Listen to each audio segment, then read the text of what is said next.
सब तुम्हारा करम है आका की बात अब तक बनी हुई है। औज़ुबिल्लाहि मिनश्शैतानिर्रजीम बिस्मिल्लाहिर्रहमानिर्रहीम। अस्सलाम वालेकुम वरहमतुल्लाहि वबरकातुहू। जरियान किसे कहा जाता है? पेशाब से पहले ये मर्द को होगा, पेशाब से पहले या पेशाब के बाद कतरे निकलना मनी के।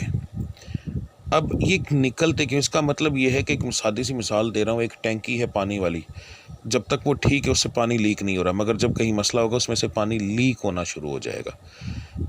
इसी तरह हमारा जो निज़ाम है वो इस तरीके से है कि जब हम लोग हम बिस्तर होते हैं तो ये मादा तब ही बनता है, पहले से बना हुआ मौजूद नहीं होता। ठीक है, तो अगर ये आपको इस तरह होता है तो फिर इसका मतलब है कि आपका वो फंक्शन अब काम नहीं कर रहा सही तरीके से, वो बग़ैर ज़रूरत के बना रहा है मगर कच्चा बना रहा है और वो गिरा रहा है।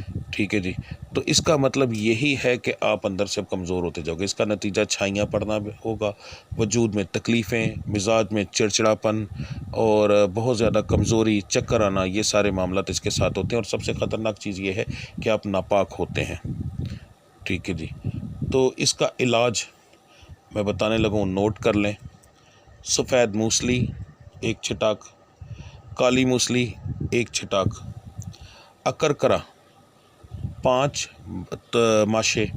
उसके बाद आपने लेना है लाजवंती 1 छिटाक। इसके अंदर आपने डालनी है मिश्री 1 छिटाक। ये जो चीज़ें हैं इनको आप पीस लें, पंसारी कोई कहें वो आपको पीस देगा।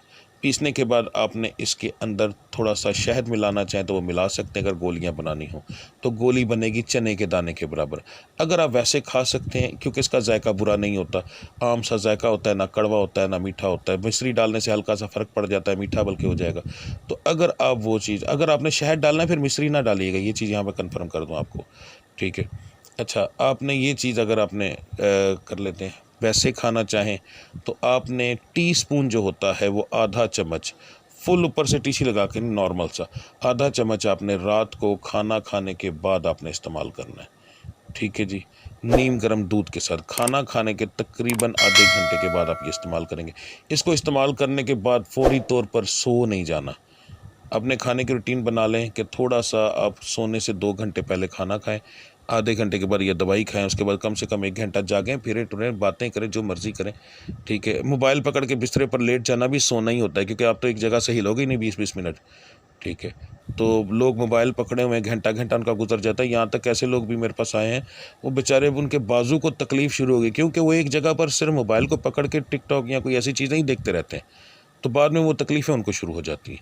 तो अगर ऐसा आपका निज़ाम है कि आपने खाना खाना है, बाद में मोबाइल पकड़ के तो बैठ जाना है या लेट जाना है, तो फिर नहीं, उसके लिए आप थोड़ा बहुत दवाई को हज़म भी करें। तो ये इस्तेमाल करें इंशाल्लाह। दिनों में ये जरियान को भी ठीक करता है, ये मर्दाना कमज़ोरी का भी इलाज है। ठीक है, मगर बहुत ज़्यादा अफेक्टेड नहीं है, पर नॉर्मल मर्दाना कमज़ोरी के अंदर भी ये काम करता है, यानी मादे को गाढ़ा करता है, उस चीज़ को ठीक करता है। ज़ाहिर है उस चीज़ को ठीक करेगा तो जरियान ठीक होगा ना, तो इस चीज़ के ऊपर भी अफेक्ट करता है ये इंशाल्लाह ताला। आप इस चीज़ को इस्तेमाल करें, देखिए अल्लाह की ज़ात कितना करम करती है। ठीक है जी, अब मुझे इजाज़त दीजिए। अल्लाह आप सबका हामी और नासिर। अस्सलाम वालेकुम रहमतुल्लाहि व बरकातुहू।